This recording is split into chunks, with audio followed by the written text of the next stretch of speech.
falo muito aqui nesse canal e também nas outras redes sociais do escritório sobre a entrega de resultados de exames de pacientes para terceiros, né? Eu digo que quando um terceiro chega apenas com um protocolo de atendimento, que isso não é justificativa para o laboratório entregar o exame, sem antes verificar se de fato esse terceiro tem o consentimento do paciente para pegar esse exame, né? A gente fala muito sobre isso e eu dou muitas dicas e orientações sobre essa entrega de resultados para terceiros, né? O que eu nunca falei, né? O que eu nunca disse é sobre a entrega de resultados de pacientes que já morreram para terceiros. Pode ou não pode? Um paciente aí do seu laboratório vem a óbito e chega um familiar querendo pegar o resultado dele de exame. Pode ou não pode entregar esse resultado de exame? Vamos ver nesse vídeo. Combinado? Manda a legenda aí, José. Legenda não, a vinheta. Manda a vinheta aí, José. Bom, vamos lá. A primeira coisa que eu preciso te dizer sobre informações de pessoas que já estão mortas é que não se sabe, não se chegou a um consenso aqui no Brasil se essas informações são de fato dados pessoais e, portanto, devem ser protegidas conforme manda a Lei Geral de Proteção de Dados, né? A gente não tem essa decisão, a gente ainda não tem esse posicionamento, nem da Autoridade Nacional de Proteção de Dados, nem dos nossos tribunais, né? Existem pessoas aqui no país escrevendo artigos científicos, escrevendo livros sobre o assunto, né? Tem gente que acha que sim, tem gente que acha que não, e justificam, e tem argumentos tanto para sim quanto para não, mas ainda não tem um posicionamento consolidado, principalmente da Autoridade Nacional de Proteção de Dados, que é de quem a gente espera, né, esse posicionamento. Então a gente não sabe se dados de pessoas mortas, de pessoas falecidas, né, são considerados dados pessoais e estão aí no escopo da Lei Geral de Proteção de Dados, portanto devem ser tratados conforme manda a LGPD. Uma vez dito isso, né, o que a gente tem sobre compartilhamento de dados de saúde de pessoas já falecidas são, né, os posicionamentos do Conselho Federal de Medicina e também jurisprudência, casos, né, julgados pelos tribunais brasileiros. Então, o que acontecia? Antes de 2014, o Conselho Federal de Medicina dizia que os médicos não podiam compartilhar prontuários de pacientes que já faleceram com seus familiares. Porque ele, segundo o CFM, né, o médico devia garantir o sigilo ali médico-paciente, né? E aí muitos familiares ajuizaram ações contra médicos e hospitais, pedindo para que o tribunal, o juiz, o Poder Judiciário, obrigasse esses médicos a compartilharem pelo menos uma cópia do prontuário para saber, né, porque os seus familiares morreram, até mesmo para verificar a questão de erro médico e ajuizar a ação se for necessário, né, e tudo mais. E todas as ações, né, ou pelo menos a maioria das ações que foram ajuizadas nesse sentido, foram deferidas. E os tribunais diziam o seguinte: olha, o sigilo médico-paciente, ele é estabelecido e deve ser mantido quando o paciente está em vida, né, durante a vida do paciente. Depois que o paciente já morreu, né, os herdeiros precisam garantir os seus direitos também.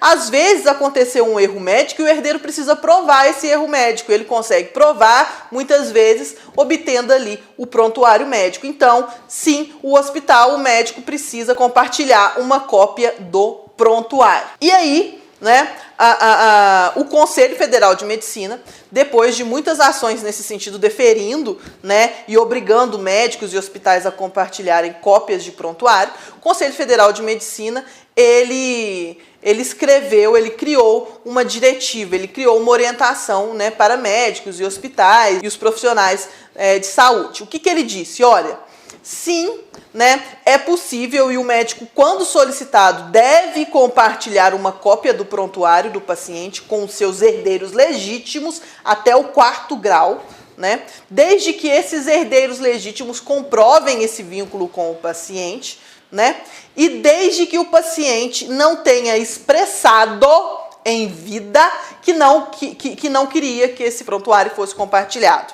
Então, se o paciente não disse, não manifestou em vida, né, o desejo de não compartilhar esse prontuário, se ele falou, olha, eu não quero que esse prontuário seja compartilhado, e escreveu expressamente, deu uma declaração expressa nesse sentido, se não tem essa manifestação, o médico tem que compartilhar uma cópia do prontuário com os herdeiros daquele paciente falecido, né, desde que esses herdeiros provem esse vínculo e que esses herdeiros sejam até o 4º grau de vínculo parentesco. Eu tenho uma dúvida.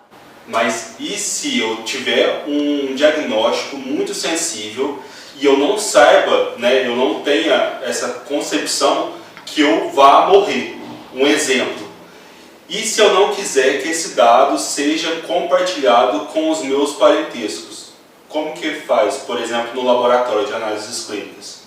Tá. Então, se você está ali, né, numa situação sensível, né, de morte, pode ser que a sua situação de saúde esteja tão sensível que a morte esteja próxima. No caso do CFM, né, ele diz que o médico precisa perguntar para o paciente, precisa orientar e dizer dessa possibilidade de compartilhar o prontuário com os seus familiares, caso, né, ele venha a falecer, o paciente venha a falecer. E aí ele orienta, olha, se você não quiser que esse prontuário seja compartilhado depois do seu falecimento, você precisa expressar isso de maneira categórica, declarar isso de maneira categórica e oficial, né, e formal aqui pra gente, assinando essa declaração. Né? No caso do laboratório, o que a gente orienta, né, é que se siga, né, a diretiva do Conselho Federal de Medicina, porque normalmente quando a gente não tem nenhuma diretiva e nenhuma orientação, né, das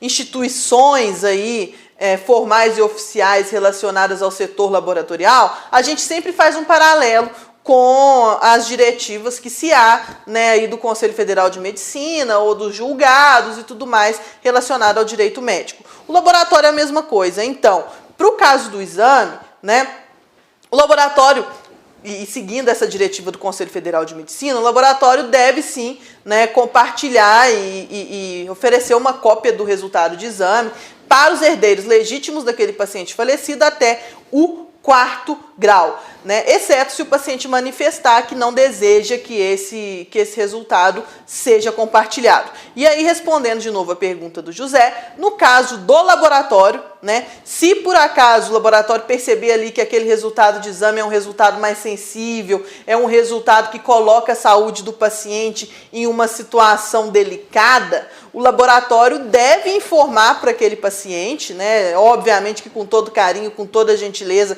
e com toda discrição do mundo, né, que caso ele venha a falecer, né, o resultado dele poderá ser compartilhado com os seus herdeiros legítimos até o 4º grau. E se ele não quiser que isso aconteça, né, que ele tem que declarar formalmente, expressar, né, esse desejo dele de que não seja compartilhado os exames, né, de maneira formal por meio da declaração que o laboratório vai assinar. Então, sobre compartilhamento de resultados de exames com familiares de pacientes que já faleceram, né, é isso que a gente tem. Ainda é um terreno que a gente está tateando. O que a gente tem é uma diretiva do Conselho Federal de Medicina e a gente sugere que os laboratórios usem essa diretiva também, né, para nortear as suas tomadas de decisão aí, ok? Não se esqueça de se inscrever no canal, curta esse vídeo, compartilhe esse vídeo com seus sócios, com seus colegas, para que a gente comece a pensar, né, nessa possibilidade e até mesmo para que chegue numa instituição aí relacionada ao setor laboratorial, numa organização relacionada ao setor laboratorial, que pode expressar uma diretiva e que pode, né, dar um norte para os laboratórios. Combinado? Um beijo e até a próxima!